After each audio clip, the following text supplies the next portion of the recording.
उत्तराखंड के हिमालयी आंचल में अलकनंदा नदी के किनारे 10,200 फीट की ऊंचाई पर स्थित है श्री बद्रीनाथ धाम। यह केवल एक मंदिर नहीं बल्कि एक दिव्य ऊर्जा केंद्र है, जहां हर श्रद्धालु को आत्मिक शांति और ईश्वर का साक्षात अनुभव होता है।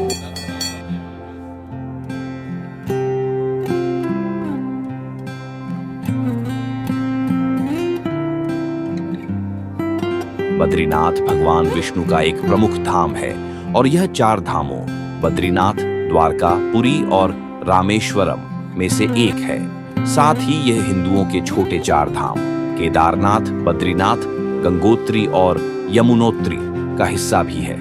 कहते हैं कि भगवान विष्णु ने यहाँ योग निद्रा में हजारों वर्षों तक तप किया था और लक्ष्मी जी ने उन्हें बर्फ से बचाने के लिए बदरी वृक्ष का रूप लिया।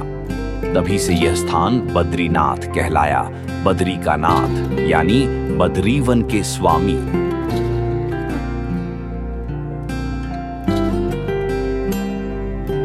बद्रीनाथ मंदिर का वर्तमान स्वरूप लगभग 15 मीटर ऊंचा है और इसकी वास्तुकला उत्तर भारतीय शैली में बनी है। रंग बिरंगे गर्भगृह, मंडप और प्रवेश द्वार इसे अद्भुत बनाते हैं। मंदिर का मुख्य विग्रह शालग्राम शिला से बना है, जो स्वयं श्री विष्णु के चतुर्भुज रूप में विराजमान है। उनके हाथों में है शंख, चक्र, गदा और पद्म।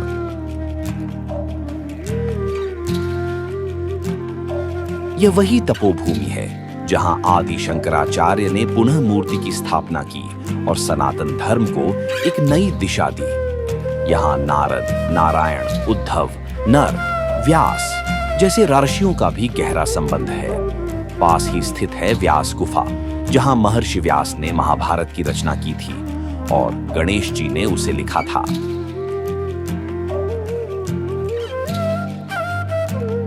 बद्रीनाथ पहुंचने का मार्ग जितना कठिन है, अनुभव उतना ही पवित्र। ऋषिकेश या हरिद्वार से जोशीमठ होते हुए यह यात्रा करीब 300 किलोमीटर की होती है।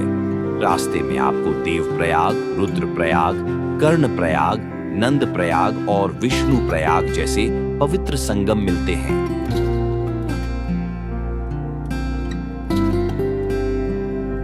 बद्रीनाथ के आसपास का क्षेत्र भी अत्यंत रमणीय है। तप्त कुंड, जहां भक्त स्नान कर शुद्ध होकर मंदिर जाते हैं।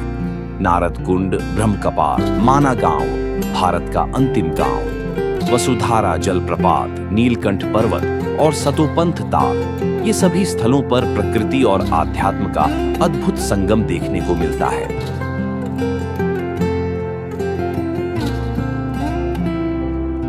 बद्रीनाथ धाम की यात्रा केवल एक धार्मिक तीर्थ नहीं, बल्कि आत्मा की यात्रा है, जहां मन, प्रकृति और परमात्मा तीनों का अद्भुत मिलन होता है। एक बार जो यहां आता है, उसका जीवन निश्चित ही बदल जाता है। ओम नमो भगवते वासुदेवाय।